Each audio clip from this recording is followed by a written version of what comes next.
Hello, I'm Ted Pike. Every year, thousands of pilgrims come to this place, Palestine, to discover their spiritual roots. Yet today, it is not just the religious. Mankind in general is turning its attention toward this land. Most of us realize that if World War III erupts, it could begin right here in a collision between Arab and Jew. What are the causes of this conflict between Arab and Jew? A conflict which never seems to go away. Before Zionist settlers came here around the turn of the century, this region was not particularly known for strife. Yet since then, it has known little but strife. Is there something within Judaism itself which acts as an abrasive on this land? To answer that question, we don't need to make another pilgrimage to Palestine. We don't need to visit historic sites or Jewish shrines. Instead, since Judaism is very much a religion of its literature, we need to go where its most sacred teachings are preserved. We need to go to a synagogue, in particular, the library of a synagogue.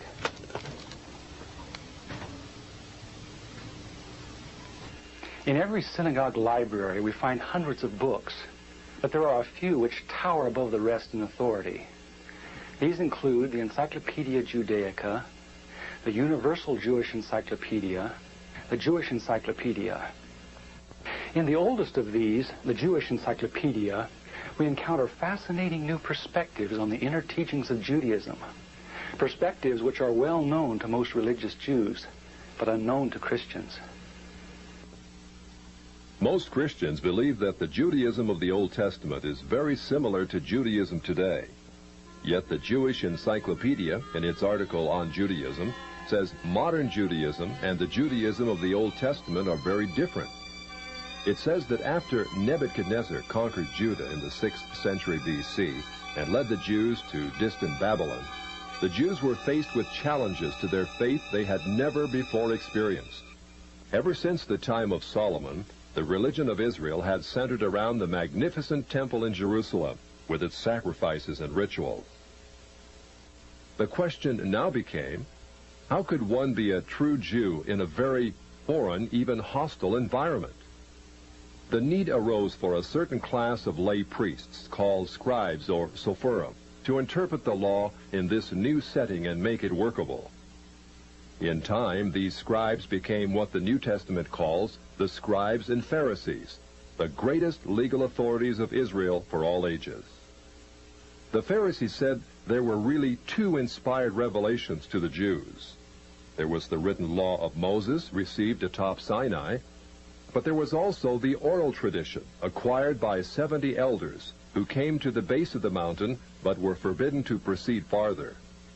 The Pharisees said that these 70 elders, or Sanhedrin, received a much more extensive and profound revelation than Moses, a revelation which was never written down, yet took precedent over the written law. When Jesus came on the scene, his reaction was to bitterly denounce this counterfeit tradition. Christ said the Pharisees, by their tradition, had made the law of God of none effect. He considered the Pharisees the most dangerous leadership Israel ever had.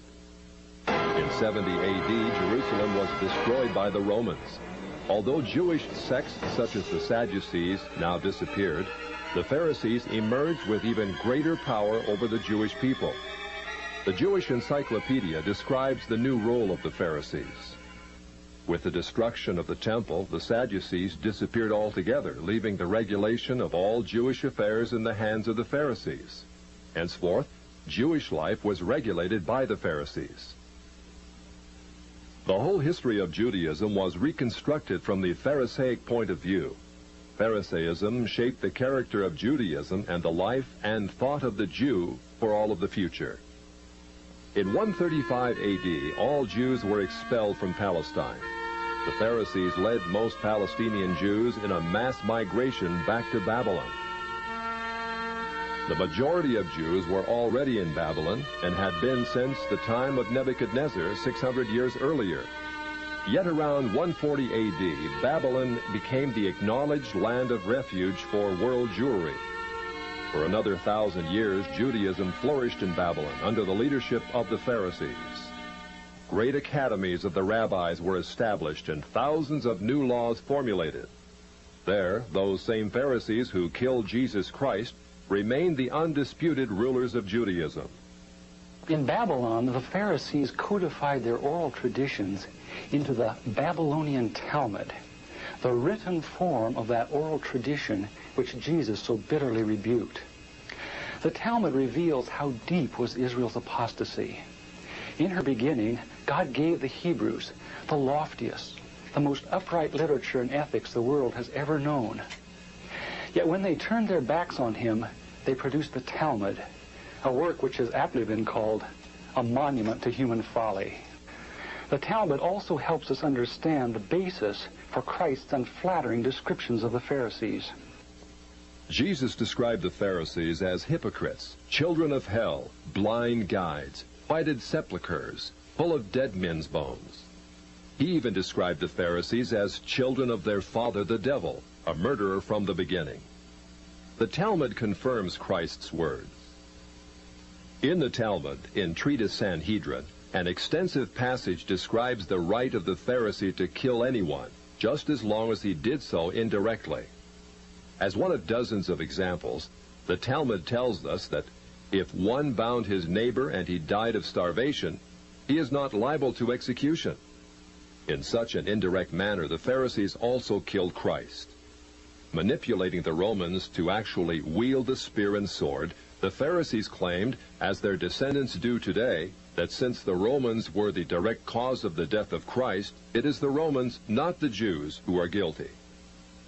Christ also called the Pharisees adulterers, an adulterous generation. The Talmud provides generous loopholes for adultery. It says the penalty for adultery does not include sex with a minor, the wife of a minor, or the wife of a heathen. The Talmud also encourages seduction of unwed adolescent girls called designated bondmaids. But it's important how such rapes are performed. With the designated bondmaid, one is guilty only in the case of natural connection, but not in the case of perverse connection. The Pharisees reasoned that rape in a perverted manner is outside the jurisdiction of the law. Normal rape, however, was punishable.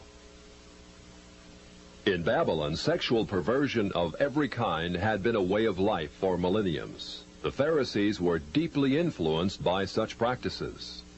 In 3 of the major treatises of the Talmud are found extensive passages which give legal endorsement to seduce and marry 3-year-old baby girls. In fact, many of the greatest rabbis of the Talmud, including Simeon ben Yochai, upheld this privilege. Today in Israel, thousands of Jews go to Meron every year to venerate the memory of Simeon ben Yochai, one of the most respected rabbis in the history of Judaism. In one of dozens of endorsements of child sex, Simeon ben Yochai said, "A proselyte under the age of 3 years and a day is permitted to marry a priest." Agreeing with ben Yochai, the great Rabbah said, "When a grown-up man has intercourse with a little girl, it is nothing, for when the girl is less than this, 3 years and a day, it is as if one put the finger into the eye." The footnote to this passage says, "As tears come to the eye again and again, so does virginity come back to the little girl under 3 years."